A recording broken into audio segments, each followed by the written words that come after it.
Hey there, Will here with IntoMobile. We are taking a look at the T-Mobile G2x. That's the LG made Optimus 2X for T-Mobile, rebranded as the G2X here in all its 4-inch WVGA glory here.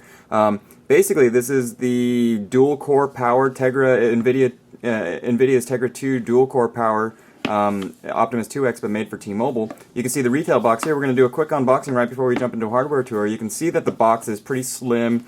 It's a little bigger than we're used to, given by its proportion to the size of my hand. But the box is really unique. The retail packaging is really unique. You can just open that seal right there, lift up the cover, and voila, there you go. This is the T-Mobile G2X made by LG. As you can see here, it looks a lot like the LG Optimus 2X, and it should, because it's very, very lightly branded for T-Mobile. You just see the T-Mobile branding right there. I'm just going to hold down the power button, and we're going to boot this guy up. You see the LG logo there, you've got LG's logo there, Google there, and T-Mobile there. Very light branding throughout, and even the Android OS is a stock Android OS. But while this boots up, we'll go through a little spec overview. We've got a 4-inch WVGA, that's 800 by 480 resolution capacitive touchscreen here.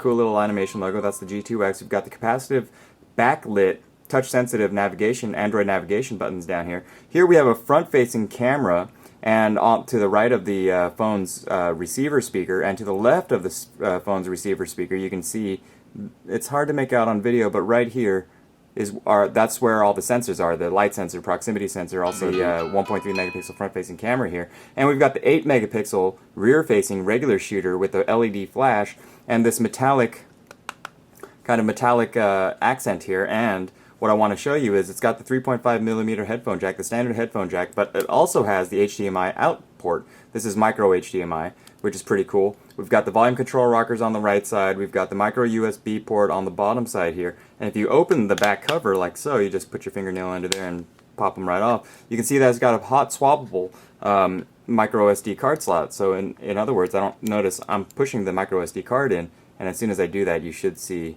that the external SD card is safe to remove. It's scanning the SD card for media files. But anyway, I can just remove that without popping the battery and the SIM card slot, of course, right there. And this gigantic battery here. So alright, we're fully booted up. Before we get into this guy a little bit, let's show you what the rest of the box looks like. You just lift up the tray that the phone came in.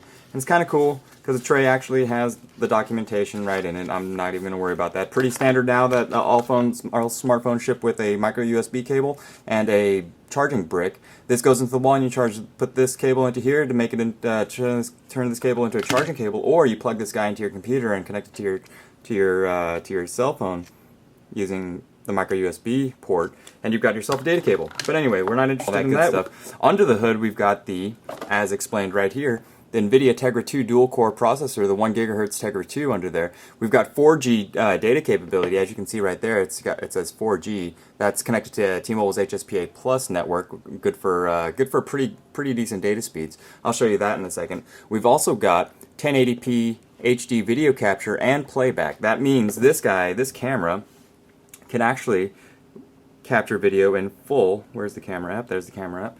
Can actually capture video in full 1080p goodness. So that's the camera UI.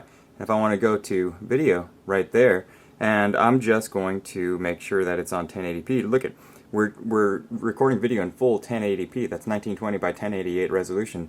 Really, really impressive stuff. Or if I switch it back to camera mode, you can see that under resolution we're at 8 megapixels right there. Very, very impressive stuff. Quick little overview. This is pretty much stock Android, right? We are running, looks like Froyo right now. Android 2.2.2 right there, Android 2.2 Froyo. I will look for a software update in a little bit, but just you've got the multiple home screens right here, home screen panes, with the power control toggles. I can toggle Wi-Fi, say, on and off, like so, Bluetooth on and off, Wi-Fi, data sync, and screen brightness. You get three automatic settings: low, really low, high, highest. So, well, three.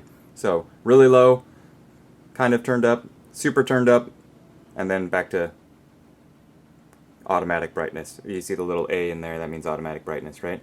I'm going to keep this on automatic brightness. So, to the right you have all these preloaded screens, and of course the app tray is the waterfall type, where the icons fall off the edge like a waterfall. So, of course, that is a quick little look at the hardware on the T-Mobile G2X here. And just to show you guys a little bit of a software tour, let's go through the software. So, one thing that you'll notice is that it's got T-Mobile's app pack. If you fire that up, that's basically a whole bunch of T-Mobile bundled software that you could go through, sorted by channels and whatever interests you have. We won't wait for that. You also get EA games, but before we do that, I want to show you, actually, there we go. I want to show you the camera app again. So when you tap on the screen, you can actually, you tap on the screen, and there's no physical shutter button, so you do have to use the on-screen shutter, just like so. It'll focus and take a picture. Really good pics, actually. And hit new to go to the new photo. Tapping on the screen brings up the swap camera. You can actually look right up at the camera. Using the front-facing camera or the rear-facing camera, you can adjust the zoom levels, right? Like so. Or use the volume control toggle to adjust zoom. You can also adjust brightness. You go auto flash, red eye reduction, on, off, whatever you want here. I'm just going to put it on auto. And other settings, right? Image size, focus settings, macro face tracking. That's kind of cool. Scenes, different scenes. We're used to that. ISO settings, white balance settings, color effects. Pretty standard stuff here. Shot mode is kind of cool. So you can have continuous shot, autofocusing shot, smile shot, panorama shot, stitch shot. So panorama shot helps you create panoramic shots like so. I'll show you that one real quick. So you're just going to take a picture and you're going to pan it over and you're going to use that marker as your next. It's just going to automatically keep taking pictures for you. And you can just stop it at any point, and automatically the phone should create a panoramic picture stitched together for you, like so. Or, let's just bring that back up. We're going to take it off panorama shot and go back to normal. Continuous shot, that's it'll take continuous burst shots. You could tag your shots, all that stuff. So the camera is really, really good here. And NVIDIA actually spent a good amount of time optimizing that camera interface. Oops, forgot to show you guys video recording, actually. So let's go back. Let's switch to video. And I'm just going to record some video. We have video sample recordings that we're going to be using. But as you can see, everything is real smooth, real good. Let's review that video, and I'll show you guys the frame rates that recording at 1080p is really impressive.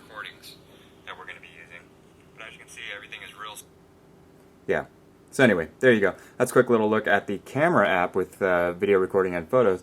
What other apps are there? Well, we get T-Mobile's My Device app already pre-installed. It's got some of my apps already on here.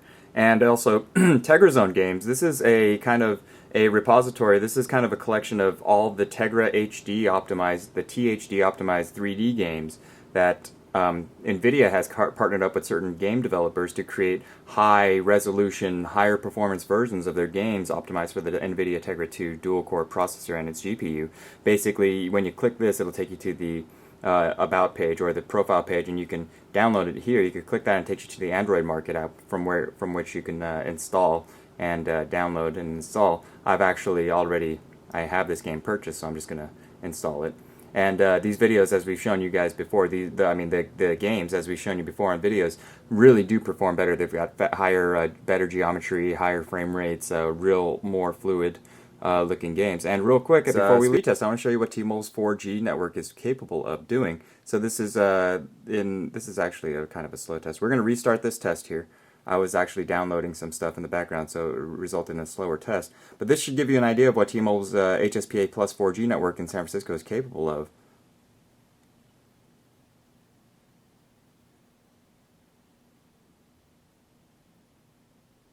Okay, so the download speeds aren't that good, but I was seeing 6 megabits, about 6,000 kilobit per second download speeds just a second ago. They are variable, so, this is actually the lower end of what we expect on T-Mobile's 4G network. So that's a quick little look at the curved glass display. Oh, and you can see by the reflection of the light here, this display is curved on the edges. It actually makes for a really good in-hand feel, especially when you're swiping. You can actually start swiping on the edge of the screen and know when you're on the edge of the screen before you get there because of the slight curve.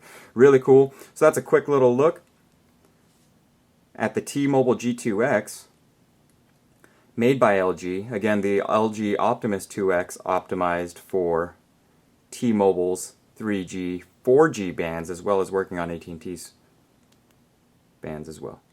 That is the T-Mobile G2x.